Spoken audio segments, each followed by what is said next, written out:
الحمد لله نحمده ونستعينه ونستغفره ونؤمن به ونتوكل عليه ونعوذ بالله من شرور أنفسنا ومن سيئات أعمالنا من يهده الله فلا مضل له ومن يضلله فلا هادي له وأشهد أن لا إله إلا الله وحده لا شريك له وأشهد أن سيدنا وسندنا ونبينا ومولانا محمدا عبده ورسوله صلى الله تعالى عليه وعلى آله وأصحابه وبارك وسلم تسليما كثيرا أما بعد فأعوذ بالله من الشيطان الرجيم بسم الله الرحمن الرحيم إنا أنزلناه في ليلة القدر وما أدراك ما ليلة القدر ليلة القدر خير من 1000 شهر تنزل الملائكة والروح فيها بإذن ربهم من كل أمر سلام هي حتى مطلع الفجر آمنت بالله صدق الله مولانا العظيم وصدق رسوله النبي الكريم ونحن على ذلك من الشاهدين والشاكرين والحمد لله رب العالمين.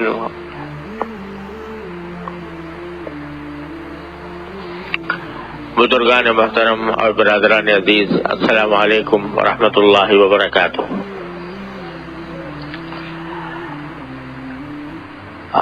اللہ تبارک و تعالیٰ کے فضل و کرم سے رمضان کا بیشتر حصہ گزر چکا ہے اور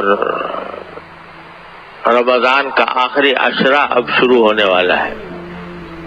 انشاءاللہ پرسوں شام سے رمضان کے عشر اخیرہ کا آغاز ہو جائے گا. یہ آخری عشرہ یوں تو رمضان کا پورا مہینہ ہی برکتوں اور رحمتوں کا مہینہ ہے.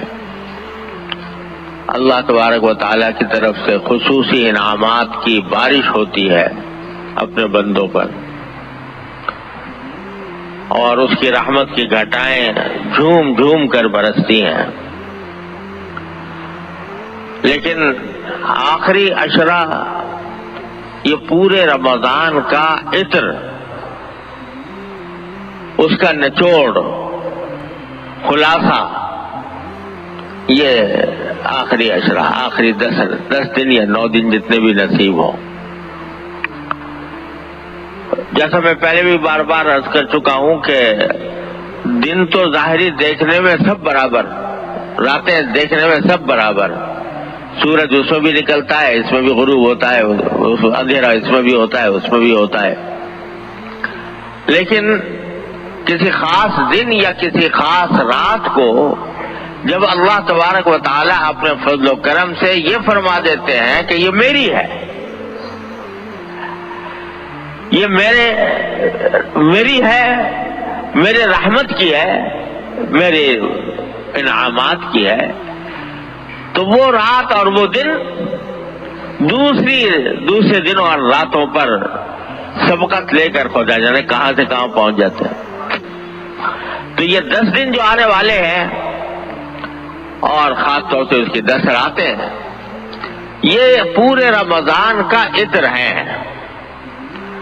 اور اگر بالفرض ہم نے 18-19 دن جو ہیں، 20 دن وہ غفلتوں میں گزارے ہوں اور فرض کرو کہ رمضان کی ساعتوں سے جو فائدہ اٹھانا چاہیے تھا وہ اٹھا نہ پائے ہوں، تو اللہ تعالیٰ نے 10 دن دے رکھے ہیں کہ چلو اگر اب تک کچھ نہیں کیا تو ان 10 دنوں کے اندر میرے پاس آ جاؤ، ان 10 راتوں میں میرا قرب حاصل کر لو۔ اللہ تبارک و تعالیٰ نے یہ 10 دن بڑے عجیب رکھے ہیں، اور بعض روایتوں کے اندر آتا ہے کہ یہ 10واں حصہ جو ہے رمضان کا، یہ عتق من النیران، آگ سے آزادی کا پروانہ لے کر آتا ہے یہ، اگر کوئی مومن ایمان اور عمل صالح کے ساتھ اس عشرے کو گزارے۔ تو اللہ تبارک و تعالیٰ اپنے فضل و کرم سے ہمیں توفیق عطا فرما دے کہ اس عشرے سے صحیح فائدہ اٹھانے کی توفیق ہو اللہ تعالیٰ کی طرف سے، اور اس کی برکتوں اور رحمتوں سے صحیح معنی میں مستفید ہونے کا اللہ تبارک و تعالیٰ موقع عطا فرما دے۔ کس طرح مستفید ہو آخری عشرے سے؟ سب سے پہلی بات تو یہ ہے کہ اسی عشرے کے اندر وہ رات آنے والی ہے، شب قدر، لیلۃ القدر، جس کے بارے میں اللہ تعالیٰ نے پوری سورت نازل فرمائی کہ ہم نے یہ قرآن لیلۃ القدر میں اتارا، اور تمہیں کیا پتا کہ لیلۃ القدر کیا چیز ہے؟ یہ ہمارا اللہ تعالیٰ تبارک و تعالیٰ فرما رہے ہیں، تم کیا جانو لیلۃ القدر کیا چیز ہے؟ اور تمہاری محدود عقل اور سمجھ کے مطابق ہم اتنا کہہ دیتے ہیں کہ یہ رات 1000 مہینوں سے زیادہ بہتر ہے۔ کیا سمجھو گے تم اس کی حقیقت کو؟ اپنی اس محدود عقل سے، محدود سمجھ سے کیا سمجھ سکتے؟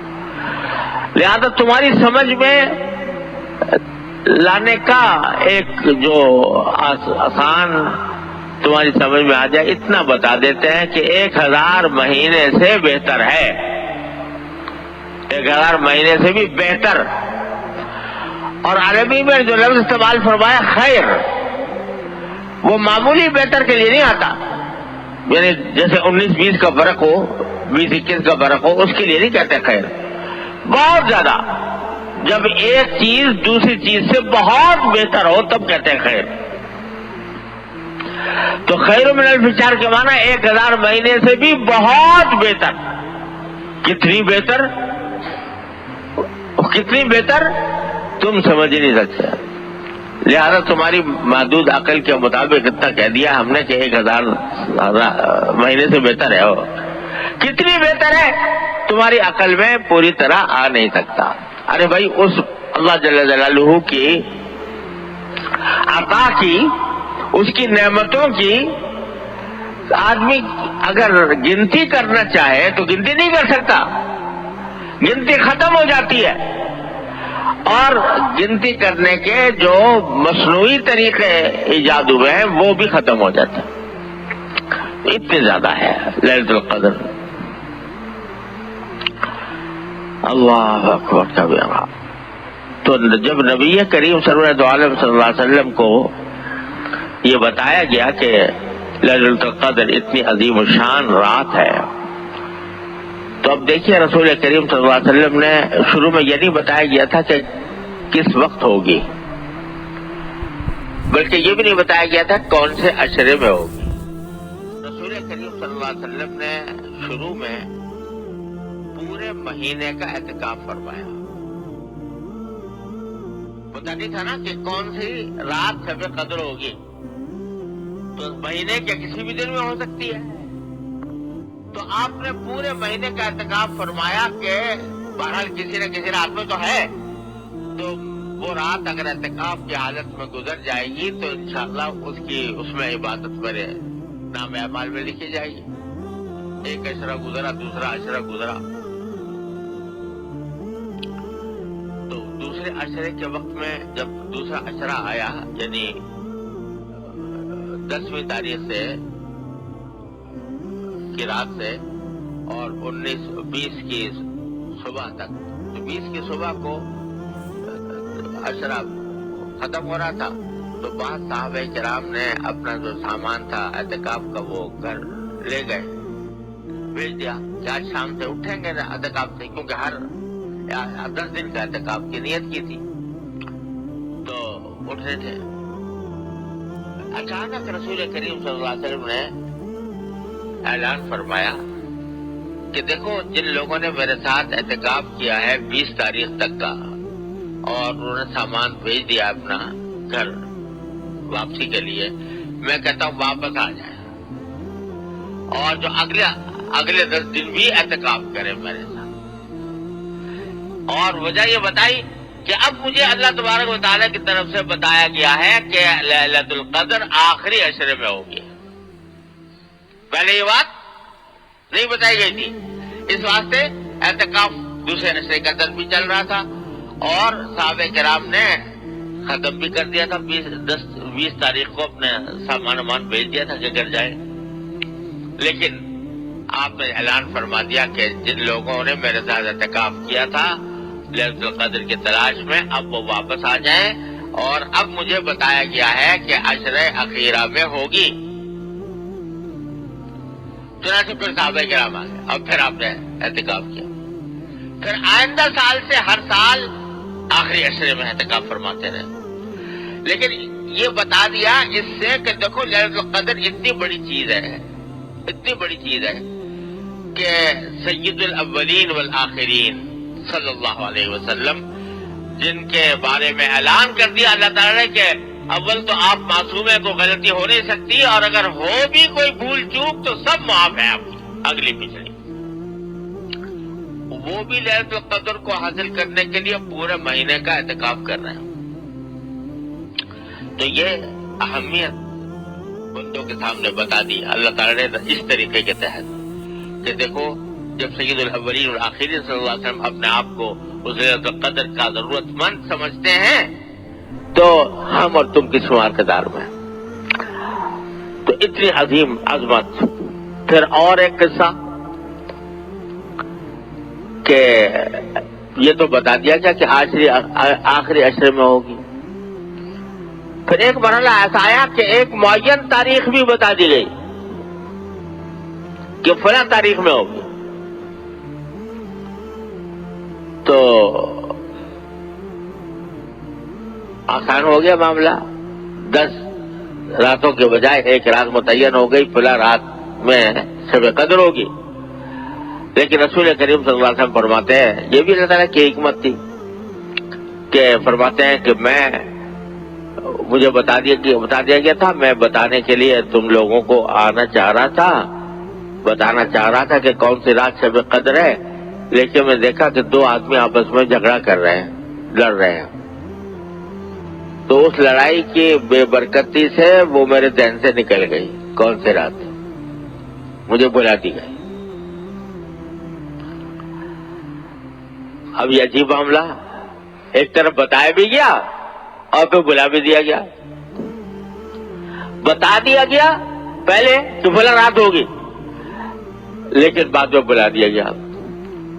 اصل مقصود تو یہ تھا کہ متعین نہ کی جائے، کسی رات کو متعین نہ کیا جائے، اصل مقصد تو یہ تھا۔ لیکن مسلمانوں پر یہ واضح کرنے کے لیے کہ مسلمانوں کا باہمی جھگڑا اتنی بری چیز ہے کہ اس کے نتیجے میں اللہ تعالیٰ نے شب قدر کی تعین بلا دی۔ اتنی خطرناک چیز ہے یہ مسلمانوں کے درمیان جھگڑا۔ قرآن و سنت کے احکام کو اگر دیکھا جائے تو جگہ جگہ یہ بات نظر آتی ہے کہ اللہ تعالیٰ یہ چاہتے ہیں کہ مسلمانوں کے درمیان جھگڑا نہ ہو۔ جھگڑے کو ختم کرنے کے لیے، فساد کو ختم کرنے کے لیے، باہمی شقاق کو ختم کرنے کے لیے طرح طرح سے دیواریں باندھی ہیں اللہ تعالیٰ نے کہ جھگڑا نہ کرو۔ اور افسوس یہ ہے کہ ہم لوگ سرکار دو عالم صلی اللہ علیہ وسلم کے اس ارشاد، اس خواہش، اس تمنا، اس آرزو کو پورا کرنے کے لیے تیار نہیں ہے۔ ذرا سی بات پر جھگڑے ہیں، ذرا سی بات کے اوپر تنازعات ہیں، ایک دوسرے کی عزت اتار دیں، ایک دوسرے کو کی پگڑی اچھال دیں، جس کا موقع ملے، جس کی تحقیق کیے بغیر بھی پگڑی اچھال دی، عزت ختم کر دی، کسی کی بے عزتی کر دی، برا بھلا کہہ دیا، ڈانٹ ڈپٹ کر دی۔ اس کو معمولی بات سمجھے ہوئے ہیں کہ یہ کوئی معمولی بات ہے۔ ارے یہ اتنی منحوس چیز ہے کہ اللہ نے لیلۃ القدر کی شناخت اس کی وجہ سے محو فرما دی سرکار دو عالم صلی اللہ علیہ وسلم کے مبارک۔ ارے دیکھو حضور نبی کریم سرور دو عالم صلی اللہ علیہ وسلم کے اوپر قرآن نازل ہو رہا ہے، آپ لکھتے نہیں ہیں، پڑھتے نہیں ہیں، کوئی قرآن کی آیت لکھ کر بھائی یاد کر لے، بھائی آج اتنا نازل ہوا چلو اتنا یاد کر لوں، لکھنے کا سوال ہی نہیں۔ اللہ تعالیٰ نے معجزہ ایسا بنایا تھا نہ لکھنے کا نہ پڑھنے کا، نازل ہوا اور یاد ہو گیا، اور یہاں تک کہ پورا قرآن یاد، ایک ایک لفظ، ایک ایک حرکت، ایک ایک ہر چیز یاد، اس میں تو حافظے کا یہ عالم اللہ تعالیٰ کی طرف سے عطا۔ اور لیلۃ القدر بھائی فلاں رات میں ہوگی، اتنی سی بات، سمجھے، اتنی سی بات، اور بھلا دی، اللہ تعالیٰ نے بلا دی۔ کیا دکھایا کہ ارے نہ تمہارے حافظے میں کچھ رکھا ہے نہ تمہاری صلاحیت میں کچھ رکھا ہے، جب تک ہم چاہتے ہیں یاد رہتا ہے تمہیں، جب ہم چاہتے ہیں بھول جاتے ہو۔ اللہ تبارک و تعالیٰ کے قبضے قدرت میں کوئی ناز نہ کرے اپنے حافظ ہونے پر، کوئی ناز نہ کرے اپنے عالم ہونے پر، کوئی ناز نہ کرے اس بات کے اوپر کہ میں نے اتنا بڑا علم میں نے حاصل کر لیا۔ ارے کچھ بھی نہیں، جب تک وہ چاہیں گے اس وقت تک رہے گا، اور جب وہ نہیں چاہیں گے تو سب صاف فرق کی طرح ہو جائے گا، کچھ پتہ نہیں چلے گا کیا ہے کیا نہیں۔ ابھی پرسوں ایک بڑے عالم، بہت بڑے عالم، ساری زندگی پڑھنے اور پڑھانے میں گزری، قرآن حدیث فقہ سب، تو وہ اپنا بتا رہے تھے کہ میں ابھی نماز پڑھ رہا تھا تراویح کی، وتر کا وقت آیا، تیسری رکعت میں بجائے قنوت کے لیے ہاتھ اٹھاتے ہیں نا، اور پھر وتر قنوت پڑھتے ہیں، تو بجائے اس کے میں رکوع میں چلا گیا۔ چلو خیر، وہ تو غلطی ہو جاتی ہے بعض اوقات، پھر یاد آیا تو یعنی کسی نے تنبیہ کی، اللہ اکبر کہہ دیا تو کھڑا ہو گیا۔ اب کھڑا ہو کے سوچ رہا ہوں کیا پڑھوں، دعائے قنوت یاد نہیں آ رہی، یاد ہی نہیں آ رہی، پوری نماز ہو گئی دعائے قنوت یاد نہیں آ رہی۔ کون؟ اتنا بڑا علامہ، ساری دنیا جس کے علم کے آگے سرنگوں ہے، وہ کہہ رہا ہے میں مجھے دعائے قنوت یاد نہیں ہوئی، یاد نہیں رہی۔ پھر پوچھ رہے بھائی کس طرح ہوتی ہے دعائے قنوت، یاد ذرا دوسرے سے پوچھ رہے۔ تو کس بات پہ آدمی ناز کرے، کس بات پر آدمی اجترائے کہ مجھے یہ مل گیا اور وہ مل گیا، میں حافظ ہو گیا، میں عالم ہو گیا، مجھے فلاں رتبہ حاصل ہو گیا، مجھے فضل و منصب حاصل ہو گیا۔ ارے کچھ بھی نہیں، جب تک ان کی عطا ہے، ملا ہوا ہے تمہیں، اور جب چاہے وہ ختم ہو جائے، کس بات پہ ناز کرتے؟ تو سارا قرآن تو یاد کرا دیا، اتنی سی بات کہ لیلۃ القدر فلاں رات میں ہوگی وہ بھلا دیا۔ تو ایک تو سبق یہ دے دیا کہ کوئی ناز نہ کرے اپنے حافظے پر، اپنے علم پر، کوئی ناز نہ کرے، جب چاہتے ہیں بھول جائے گا تو جب چاہیں گے واپس لے لیں گے۔ دوسرے یہ سبق دے دیا کہ لڑائی جھگڑا اتنی منحوس چیز ہے کہ اس کی وجہ سے لیلۃ القدر کی شناخت اللہ تعالی نے ختم کرا دی۔ البتہ حکمت یہ رکھی کہ بھائی چلو عشر اخیرہ میں تلاش کرو، یعنی ہے اسی میں آخری عشرے میں کسی نہ کسی رات۔ کیا مطلب کہ 10 راتیں جو ہیں ان میں تلاش کرو، اس میں کوشش کرو، عبادت کرو، اللہ تعالیٰ سے دعائیں مانگو تاکہ وہ مل جائے۔ اور پھر ہوا یہ کہ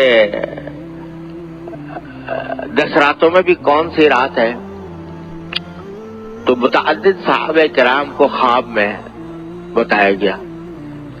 ایک صحابی کو بتایا گیا کہ طاق راتوں میں، کسی کو 25 بتایا گیا، کسی کو 27، کسی کو 23 وغیرہ۔ بہت سارے صحابہ نے آ کے بتایا کہ ہمیں خواب میں اس طرح دیکھا ہے کہ لیلۃ القدر فلاں رات میں ہو. تو رسول کریم صلی اللہ علیہ وسلم نے خطبہ دیا اور اس میں فرمایا کہ میں نے دیکھا ہے کہ صحابہ کرام کے خواب سب کے سب ایک بات پر متفق ہیں، وہ یہ کہ طاق راتوں میں ہے، طاق راتوں میں ہے. سب کے خواب اسی پر متفق ہو گئے.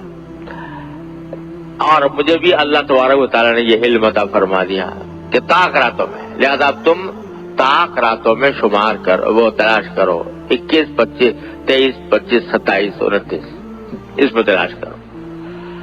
خواب کی وجہ سے نہیں، یاد رکھو خواب کوئی شریعت میں حجت نہیں ہوتا، خواب سے کوئی شرعی مسئلہ ثابت نہیں ہوتا. اور جو لوگ خوابوں کی اور کشف کی بنیاد پر کوئی فیصلے کرتے ہیں وہ دھوکہ دیتے ہیں. حقیقت میں اس کے اوپر کوئی حجت، کوئی شریعت کا فیصلہ دار و بدار اس کا خواب پر کشف پر نہیں ہوا کرتا. لیکن رسول کریم صلی اللہ علیہ وسلم جب تصدیق فرما دی کہ ہاں وہ یہ ہوگی شب قدر قائم ہوگی طاق راتوں میں، اور پھر رسول کریم صلی اللہ علیہ وسلم نے اپنا خواب بیان فرمایا. صحابہ کرام کا خواب تو حجت نہیں تھا، لیکن نبی کا خواب حجت ہوتا ہے. اپنا خواب بیان فرمایا کہ میں نے خواب میں یہ دیکھا ہے، مجھے بتایا گیا ہے کہ جس رات شب قدر آئے گی اس سال، یعنی اس سال جس سال آپ یہ بات کر رہے ہیں، جس رات شب قدر آئے گی اس وقت اے میرے پیغمبر صلی اللہ علیہ وسلم، تم اس روز پانی اور کیچڑ میں سجدہ کرو گے. یہ صبح آپ نے اعلان فرمایا کہ جس رات شب قدر ہوگی اس رات تم پانی اور کیچڑ میں سجدہ کرو گے. کیا مانا؟ بارش ہوگی،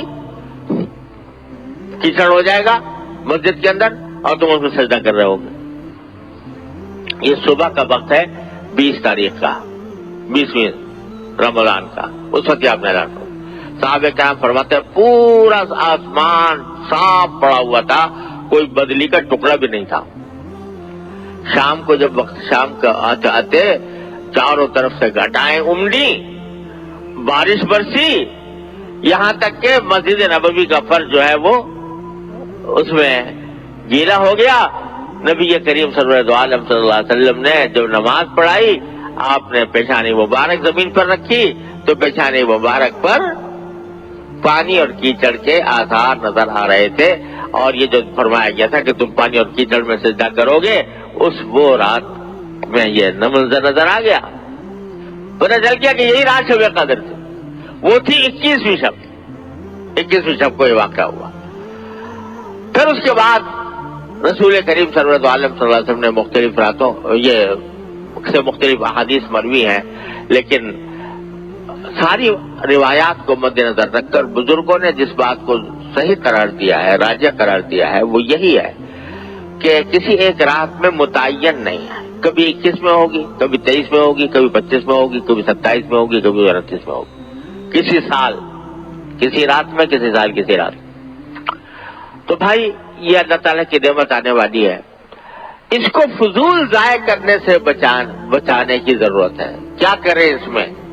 رات کے وقت میں جاگنا جتنا ہو سکے، اس جاگ کر اس کو میلے ٹھیلوں کی نظر نہ کرو خدا کے لیے کہ چراغاں ہو رہا ہے اور جلسے ہو رہے ہیں اور تقریریں ہو رہی ہیں اور تقریب ہو رہی ہے اور دعوتیں ہو رہی ہیں اور دیگیں چڑھ رہی ہیں اور برتن کھنکھنا رہے ہیں اور اس کا انتظام ہو رہا ہے. ساری رات ضائع ہو گئی اسی میں.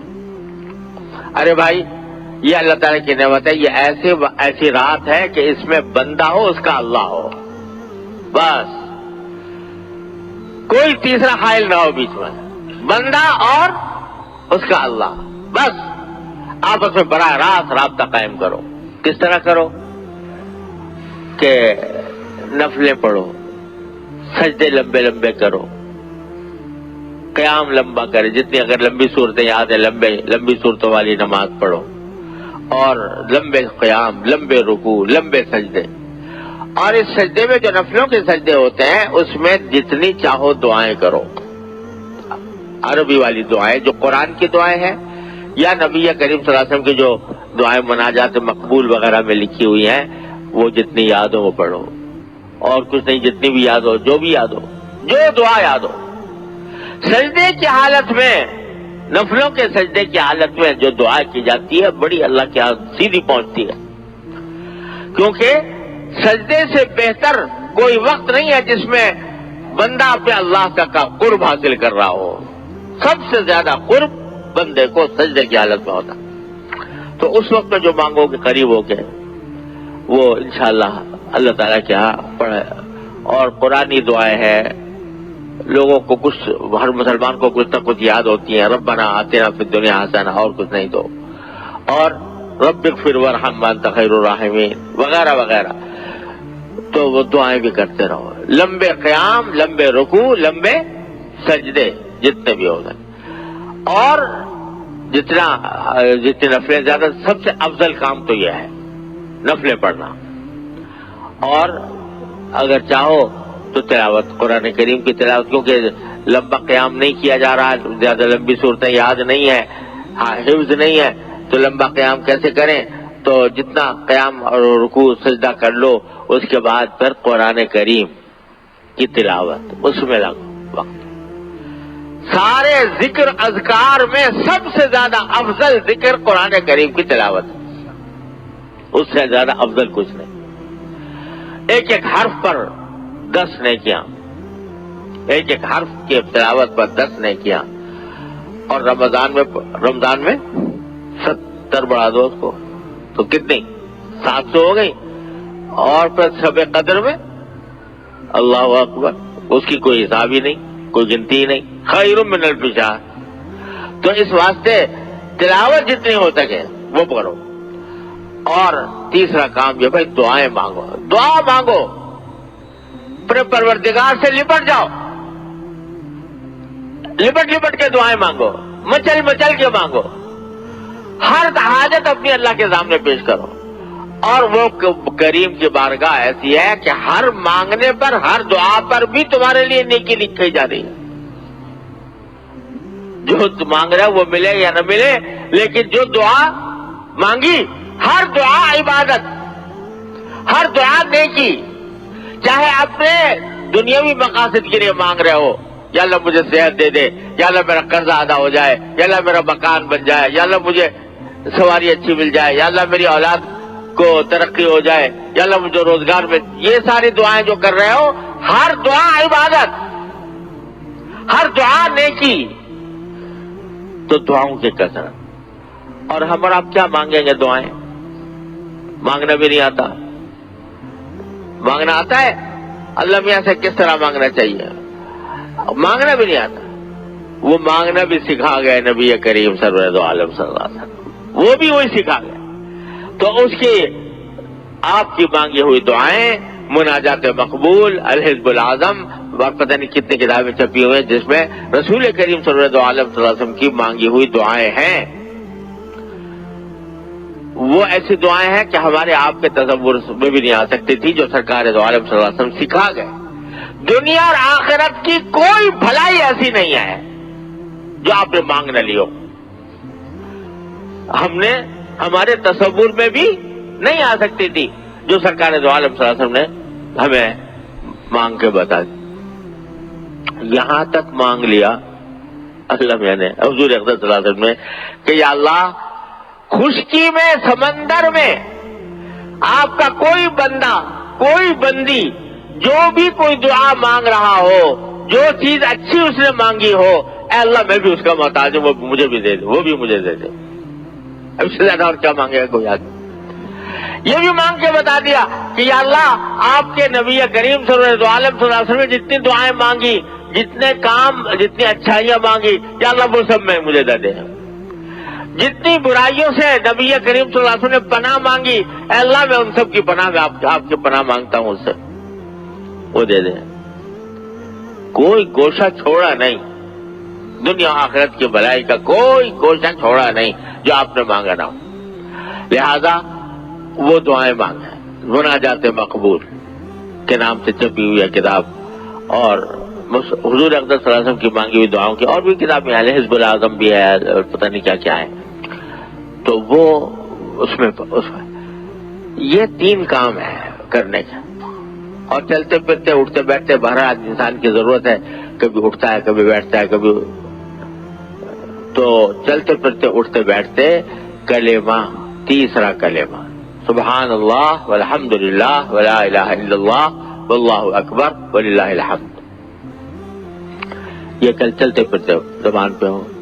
یہ 4 کام ہیں، اس میں گزار دیں رات. نفلیں، تلاوت، دعا اور چلتے پھرتے اٹھتے بیٹھتے ذکر اللہ تبارک و تعالیٰ کا. اللہ تبارک و تعالیٰ اس طرح کر رات گزار لی تو امید ہے اللہ کا شکر. کیا امید ہے؟ کہ اگر 1000 مہینے تک راتیں اس طرح گزاری ہوتی تو اس سے بھی کہیں زیادہ فضیلت اور اس سے بھی زیادہ کہیں اجر اور فائدہ حاصل ہوگا اس ایک رات کا. تو چلو بھائی پتہ نہیں ہے کون سی ہے، تو 5 ہی تو راتیں ہیں نا، 21، 23، 25، 27 اور 29. ان 5 راتوں کو اس طرح گزارنے کی کوشش کر لیں. اللہ تبارک، جو لوگ ماشاءاللہ اعتکاف کی نیت میں کیے ہوئے ہیں اعتکاف کرنے ہیں، انشاءاللہ ان کے لیے تو بہت ہی عظیم فضیلت ہے کہ سارا وقت ان کا عبادت ہی میں گزرے گا. اگر فرض کرو سو بھی رہے ہوں اعتکاف کی حالت میں تو وہ بھی عبادت میں لکھا جائے گا کیونکہ اعتکاف میں ہے. اس واسطے ان کو تو ہے ہی. اور اگر نہیں ہے اعتکاف تب بھی ان 5 راتوں کے اندر ان کاموں کا اہتمام کر لیں. اللہ تبارک و تعالیٰ اپنے فضل و کرم سے مجھے آپ کو سب کو اس کی توفیق عطا فرمائے اور اس کے انوار و برکات سے ہم سب کو سرفراز فرمائے. وآخر دعوانا الحمدللہ رب العالمین.